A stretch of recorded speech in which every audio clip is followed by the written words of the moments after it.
کتێبخانی گشتی چەمچەماڵ لە ڕۆژانی هەفتەدا باوەش بۆ خوێنەرانی دەکاتەوە. بەڕێوەبەتی کتێبخانی گشتی چەمچەماڵ ساڵانە پێشەنگای نزیکەی 8 بۆ 9 پێشەنگای کتێبەکاتەوە کە ئامانجمان لەکردنەوەی ئەم پێشەنگایە ئاشناکردنی خوێنەرانە بە کتێب و لەگەڵ ئەو پێشەنگیانەیە هەوڵمانداوە زۆرترین کۆڕ و سیمینار و چالاکی لە سنووری کتێبخانی گشتی چەمچەماڵا بکەینەوە. پاشان دەرگای کتێبخانی ئێمە واڵا بۆ هەموو ئەو ڕێکخراوە و بۆ هەموو ئەو خۆبەخشانەی کە سەردانی کتێبخانەکەن کۆڕ و چالاکیەکیان لە هەر بوارێکە لە بوارەکان ئەیانوێ خزمەت بەم کۆمەلگای ئێمە بکەن. ڕۆشنبیران و خوێندکەران ڕای دەگەێنن خوێنەری کتێب لە چەمچەماڵ کەمی کردووە و ئەوەش بە دیاردێکی نەرێنی تەماشا دەکەن. ڕێژەی خوێنەر زۆر کەمی کردەوە لە کتێبخانەکاندا.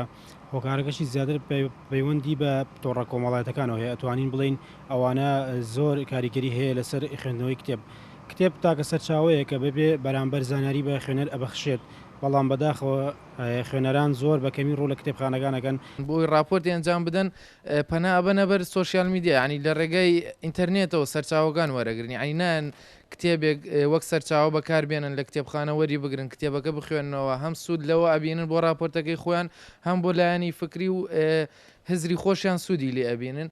خواست و ویستی بەڕێوەبەر و کارمەندانی کتێبخانی گشتی چەمچەماڵە گرنگی بە خوێندنەوە بدرێت و کللتوری خوێندنەوە لە ناو گەنجاندا زیاتر ببێت.